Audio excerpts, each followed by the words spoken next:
సినిమాల్లో కమెడియన్స్ కథతో పాటుగా ట్రావెల్ చేసి సినిమా విజయానికి కీలకంగా నిలిచేవారు. కానీ ఇప్పటి సినిమాల్లో అలాంటి ఫుల్ లెంత్ కామెడీ రోల్స్ ఎందుకు కనిపించడం లేదు?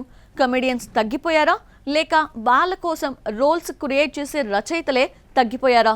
టాలీవుడ్లో కామెడీ సంక్షోభం గురించి మాట్లాడినప్పుడు ముందుగా గుర్తొచ్చే పేరు బ్రహ్మానందం. 3 దశాబ్దాలకు పైగా వేలాది సినిమాల్లో నటిస్తూ తన ఎక్స్ప్రెషన్స్, కామిక్ టైమింగ్, బాడీ లాంగ్వేజ్తో ప్రేక్షకులను కడుపుబ్బ నవ్వించాడు. రేసుగుర్రంలో కిల్ బిల్ పాండే, దూకుడులో పద్మశ్రీ, కింగ్లో జయసూర్య ఇలాంటి పాత్రలు సినిమా కథతో సమానంగా గుర్తుండిపోతాయి. కానీ ఇప్పుడు బ్రహ్మానందం సెలెక్టివ్గా సినిమాలు చేస్తున్నాడు. బ్రహ్మానందం తర్వాత టాలీవుడ్లో ప్రత్యేకమైన కామెడీ స్టైల్ సృష్టించుకున్న నటుడు ఎంఎస్ నారాయణ. ముఖ్యంగా తాగుబోతు పాత్రలకు ఆయన ఒక బ్రాండ్గా మారిపోయాడు. దూకుడు, దుబాయ్ సీను, వెంకీ, పటాస్ ఇలాంటి చాలా సినిమాల్లో ఆయన dialogue delivery, satirical style, body language ప్రేక్షకులను కడుపుబ్బ నవ్వించాయి. కథలో చిన్న పాత్రైనా తెరపై కనిపించిన కొన్ని నిమిషాల్లోనే నవ్వుల పండుగ చేసే కమెడియన్ ఎంఎస్ నారాయణ. ఆయన మరణంతో టాలీవుడ్ ఒక గొప్ప కమెడియన్ని కోల్పోయింది. ఈ రోజుల్లో కమెడియన్స్ చాలా మంది వస్తున్నారు, కానీ ఎంఎస్ నారాయణలా మాటలతో నవ్వించే నటుడు కనిపించడం అరుదైపోయారు. ఒక రచయితగా ఉన్న అనుభవంతో డైలాగు మాడ్యులేషన్తోనే కామెడీ పండించే ఎంఎస్ నారాయణ రేసుగుర్రంలో అల్లు అర్జున్తో కలిసి చేసిన కామెడీ, దూకుడులో మహేష్ బాబుతో, సన్ ఆఫ్ సత్యమూర్తిలో తాగుడు వ్యసనంతో బాధను మర్చిపోయే పాత్ర, ఇలా ఎన్నెన్నో పాత్రల్లో ఆయన చూపించిన వైవిధ్యం ఎప్పటికీ గుర్తుండిపోతుంది. ప్రస్తుతం టాలీవుడ్లో కామెడీ ట్రాక్స్ తగ్గిపోవడంతో ఎంఎస్ నారాయణ లాంటి కమెడియన్స్ కొరత మరింత స్పష్టంగా కనిపిస్తోంది. అలీ, వేణుమాధవ్, ధర్మవరపు సుబ్రహ్మణ్యం, మల్లికార్జునరావు వీళ్ళు కేవలం కమెడియన్స్ కాదు, ఒక తరం ఆడియన్స్ ని నవ్వులతో ముంచెత్తిన హాస్య దిగ్గజాలు. ఒక్కొక్కరి శైలి ఒక్కోలా ఉన్నా తెరపై కనిపిస్తే మాత్రం నవ్వులు గ్యారంటీ అనే నమ్మకాన్ని సంపాదించారు.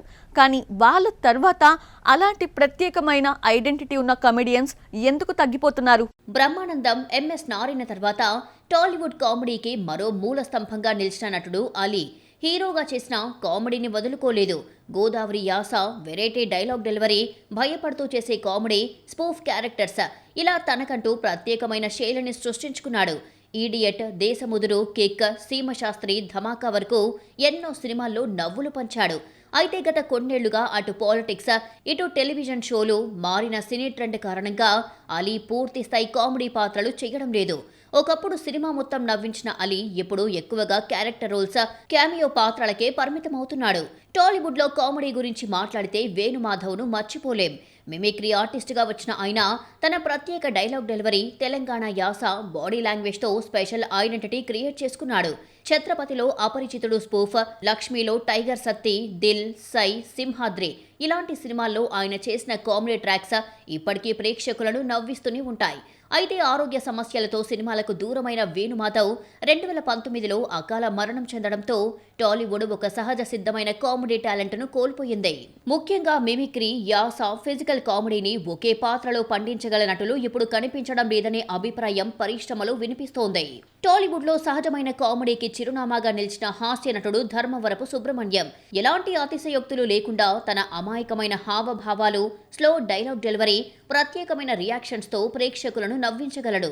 వర్షంలో గాలి గన్నారావు, ఒక్కడులో పాస్పోర్ట్ ఆఫీసర్, రెడీలో happy Reddy, Dookudu, Kick, Venky style ఇలాంటి చాలా సినిమాల్లో ఆయన చేసిన పాత్రలు ఇప్పటికీ ఎవర్ గ్రీన్ గా నిలిచాయి. టీవీ నుంచి సినిమాల్లోకి వచ్చి తనదైన మార్కు చూపిన ధర్మవరపు 2013లో కన్నుమూయడంతో టాలీవుడ్ ఒక ప్రత్యేకమైన కామెడీ శైలిని కోల్పోయింది. టాలీవుడ్ లో విలక్షణమైన హాస్యానికి మరో పేరు మల్లికార్జునరావు. లేడీస్ టైలర్లో బట్టల సత్తిగా మొదలైన ఆయన ప్రయాణం హలో బ్రదర్, తమ్ముడు, బద్రి, నువ్వు నాకు నచ్చావు, వెంకీ, అతడు, దుబాయ్ సీను వరకు వందలాది సినిమాల్లో కంటిన్యూ అయ్యింది.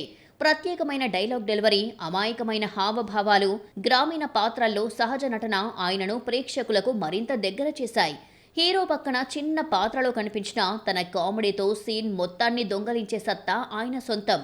దాదాపు 375కు పైగా చిత్రాల్లో నటించి నవ్వులు పంచిన మల్లికార్జునరావు 2008లో కన్నుమూసిన ఆయన చేసిన పాత్రలు ఇప్పటికీ ప్రేక్షకుల ముఖాల్లో చిరునవ్వులు పూయిస్తూనే ఉన్నాయి. ఒకప్పుడు కమెడియన్ల కోసం స్పెషల్ కామెడీ ట్రాక్స్ ఉండేవి.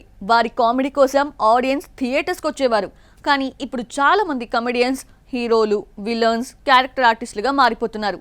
అసలు టాలీవుడ్లో కమెడియన్ల కొరత ఉందా, ఇప్పటి సినిమాల్లో కామెడీకి స్పేస్ ఉంటోందా? ఒకప్పుడు టాలీవుడ్ లో స్టార్ కమెడియన్ గా వరుస హిట్స్ కొట్టిన సునీల్ నువ్వే కావాలి, నువ్వు నాకు నచ్చావు, మనసంతా నువ్వే, అతడు, రెడీ లాంటి సినిమాలతో తన కామెడీ టైమింగ్ కు ప్రత్యేక గుర్తింపు తెచ్చుకున్నాడు. ఆ తర్వాత అందాల రాముడు, మర్యాద రామన్న, పూలరంగడు సినిమాలతో హీరోగా మారి విజయాలు అందుకున్నాడు. అయితే హీరోగా వరుస ప్రయోగాలు ఆశించిన ఫలితాలు ఇవ్వకపోవడంతో కమెడియన్ గా అవకాశాలు కూడా తగ్గాయి. ఇదే సమయంలో తనని తాను పూర్తిగా మార్చుకొని పుష్పలో మంగళం శ్రీను పాత్రలో విలన్ అవతారం ఎత్తాడు. ఆ పాత్రలో చూపించిన క్రూరత్వం, బాడీ లాంగ్వేజ్, డైలాగ్ డెలివరీ ప్రేక్షకులను ఆశ్చర్యపరిచాయి. ఇప్పుడు సునీల్ కు విలన్, క్యారెక్టర్ ఆర్టిస్ట్ గా డిమాండ్ మరింత పెరిగింది. ఒకప్పుడు నవ్వించిన సునీల్ ఇప్పుడు భయపెట్టే పాత్రలతో కొత్త ఇన్నింగ్స్ ఆడుతున్నాడు. టాలీవుడ్ లో తనదైన సహజమైన కామెడీతో ప్రత్యేక గుర్తింపు తెచ్చుకున్న నటుడు శ్రీనివాస్ రెడ్డి. ఈడియట్ సినిమాలో చెప్పిన బూస్ట్ డైలాగ్తో ప్రేక్షకుల దృష్టిలో పడిన ఆయన వెంకీ, దేశముదురు, పరుగు, డార్లింగ్, పటాస, రాజా ది గ్రేట్ వంటి సినిమాల్లో హీరో ఫ్రెండ్ పాత్రలకు కొత్త ఎనర్జీ తీసుకొచ్చాడు. అతిగా కాకుండా కథలో భాగంగా వచ్చే కామెడీ ఆయన ప్రత్యేకత.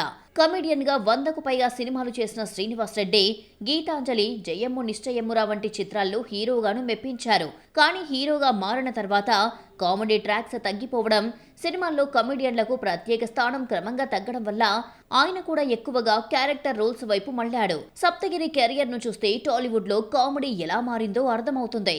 పరుగు, వెంకటాద్రి ఎక్స్ప్రెస్, ప్రేమ కథా చిత్రం, ఎక్స్ప్రెస్ రాజా లాంటి సినిమాల్లో తన energy, body language, dialogue timing తో నవ్వులు పంచిన సప్తగిరి కొంతకాలానికే హీరోగా మారాడు. సప్తగిరి ఎక్స్ప్రెస్, సప్తగిరి ఎల్ఎల్బి లాంటి సినిమాల్లో హీరోగా నటించినా ఆశించిన స్థాయిలో సక్సెస్ రాలేదు.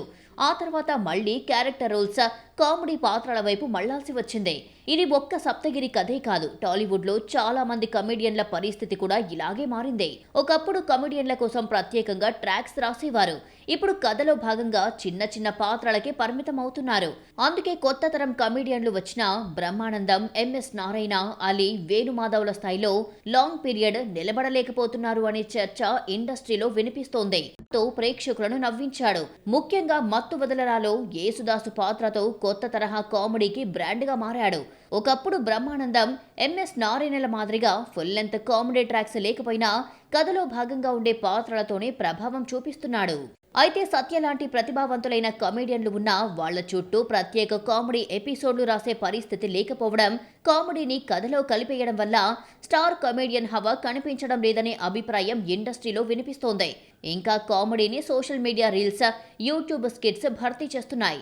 దీంతో దర్శకులు కూడా ప్రత్యేకంగా కామెడీ ట్రాక్స్ పై దృష్టి పెట్టడం తగ్గించారు. ఫలితంగా కొత్త కమెడియన్స్ వస్తున్నా చివరి స్థాయిగా నిలిచిపోయే పాత్రలు మాత్రం కనిపించడం లేదు. సో చూసారు కదా, ఇది ఇవాల్టి మన ఫిల్మీ ఫోకస్.